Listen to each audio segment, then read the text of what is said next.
हातकणंगले कृषी कार्यालयात कार्यरत असणारे सूर्यकांत लक्ष्मण माने हे 18 ऑक्टोबर 1999 रोजी अनुकंपा तत्वावर शिपाई म्हणून कवठे महांकाळ तालुक्यात रुजू झाले. त्यानंतर 2009 साली त्यांची लिपिकपदी बढती मिळाल्यानंतर जयसिंगपूर इथल्या रोपवाटिका केंद्रात नियुक्ती झाली.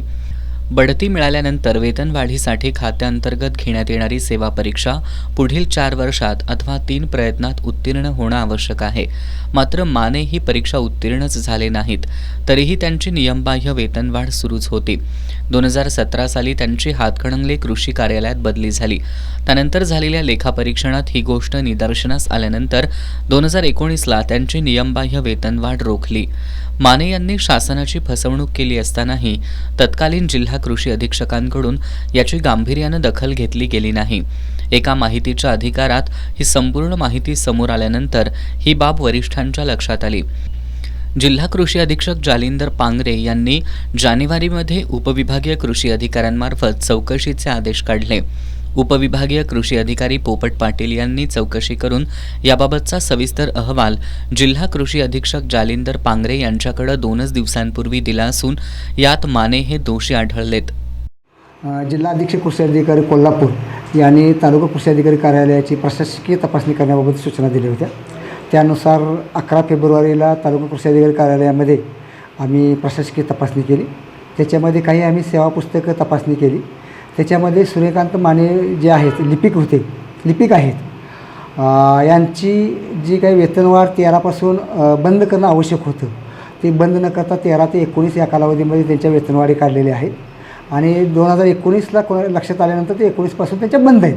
ज्या काही अतिरिक्त प्रदान झालेलं आहे त्या त्यांच्या पगारातनं वसूल होतील. आणि हा अहवाल आम्ही जिल्हाधीक्षक कृषी अधिकारी कोल्हापूर यांना आम्ही सादर करतो.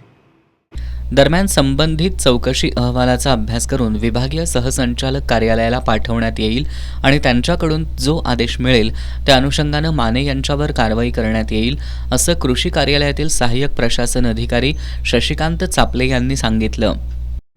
सूर्यकांत माने कवठे महांकाळला शिपाई पदावर रुजू झाले 1999ला आणि त्यानंतर क्लार्क पदावर 2009ला त्यांची प्रमोशन झालं आणि त्यानंतर 3 अटेम्प्टमध्ये त्यांनी आमच्या खात्याअंतर्गत जी परीक्षा असते ती पास होणं आवश्यक होतं. 3 अटेम्प्ट किंवा 4 वर्ष, आणि जर ती झाली नाही तर वेतनवाढ रोखण्यात येते.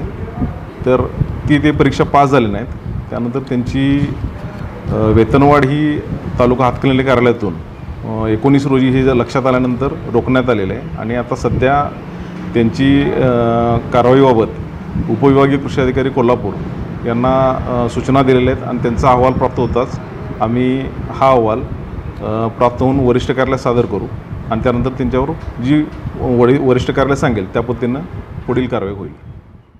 नियमबाह्य वेतनवाढ केलेली सुमारे 4 ते 5 लाखांची रक्कम दोषी असलेल्या सूर्यकांत मानेंकडून शासन वसूल करेल. मात्र शासनाची फसगत करणाऱ्या या कर्मचाऱ्यावर कोणती कारवाई होणार हे पाहणं महत्त्वाचं आहे.